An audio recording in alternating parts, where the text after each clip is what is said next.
PTF and JK Del Mar Breeders' Cup, our annual head-to-head video. We kick on with the Juvenile Turf Sprint. JK, I'm going with a long shot here. Number 4, Magnum Force, one of the lesser heralded Europeans. Who are you going to take against me in this head-to-head? I'm going to go with Governor Sam. Those fractions he set at Keeneland, he's a real speed type. I'll take one for the home team. Juvenile fillies up next. I'm going with a long shot again. I like number 5, Quick Kick in here. I think she's going to improve going long again. Shows a lot of talent. Just needs to put it all together. How about you? I like her as well, but I'll go with Scottish Lassie to the outside. I thought the way she ran at Aqueduct was the real deal. She ran extremely fast and did it the right way. Breeders' Cup, Juvenile Turf. I'm going to leave you with the layup here because I know how much you like her, and I'm going to go with the home team. I'm going to ignore the fact that juveniles from Southern California are 0 for 58 in Breeders' Cup races, and I'm going to buck the trend with number 7, Thought Process. Who you got? I'm going to go with Lake Victoria. I think she's special. I love the inside draw. And the last 2 years, morning line favorites of 9 to 5 or less are 7 for 9 at Del Mar, going a mile on the turf. Good horses work out good trips down there. Lake Victoria is a good one. Breeders' Cup Juvenile. I'm going to go first here. I'm going to take a horse I love. I think the pace is going to be fast. Going to set up for Chancellor McPatrick. He's going to win this. He might win the Kentucky Derby too. Who you got against me? I'm going to go with, look, I like Jonathon's Way. The name makes me happy, but I'm going to go with Ferocious. Ferocious, I'm going to go with, I thought that he ran extremely well on debut. He lost to Chancellor McPatrick, who will likely be the favorite, and he also lost to East Avenue, who could also be the favorite. I think he's pretty damn good. Breeders' Cup Juvenile Turf. I'm going to go with a Foreign Invader in this one. Dono Carnival. Love this one's last race. Going to improve at the mile. Gets Japan on the board if they're not already to close out day 1. Who you got? The Claret and Gold for me, New Century. Let's go on to Saturday, Filly and Mare Sprint. I'll give you the layup in the Filly and Mare Sprint. Thank you, because I'm probably going to bet a lot of money on her. Ways and Means for me, drawn towards the outside. I think she's special. Walvava, Society, Scylla, all interesting.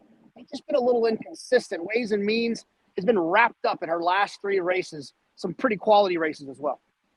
I love Ways and Means to talk about her elsewhere in our In the Money media coverage of this Breeders' Cup. But for the nature of this head-to-head, we can't take the same horse. So I'll go with number 4, Vava, who I think is going to represent some value. I think might have been on the wrong part of the track last day. Runs back to a good race. She might be able to give Ways and Means a tussle or at least run second. Turf Sprint, I'll give you another layup in the Turf Sprint because that's the kind of guy I am.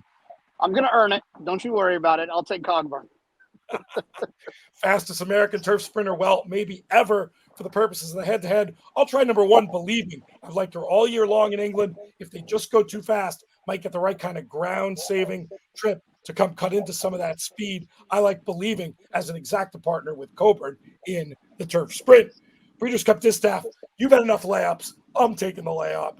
Give me Torpedo Anna. She's going to bounce back to her best, and if she does, they can't touch her. I'll take Awesome Result. I mean, look, she's undefeated. I think Torpedo Anna probably wins. I don't trust her. And if you don't trust a horse, it's 4 to 5. You're probably supposed to look elsewhere.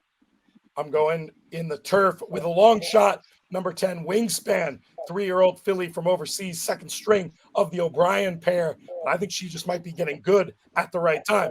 You're going to take the layup or you're going to get cheeky? No, Matt Chapman's been screaming at everyone on our airwaves about Rebels Romance. I'll go that way. Breeders' Cup Classic, JK. I'm going to go with number 9, Fierceness. I think he's going to improve off his Travers with the time between races. They know how to ride him now. They know how to train him now. He's a special horse. Who you got against me? Yeah, I mean, look, I guess I could take a City of Troy or Forever Young, but I'm going to pick a horse who has been annoying me all year long, and that's Sierra Leone. Fierceness is my choice. I think Fierceness is going to win.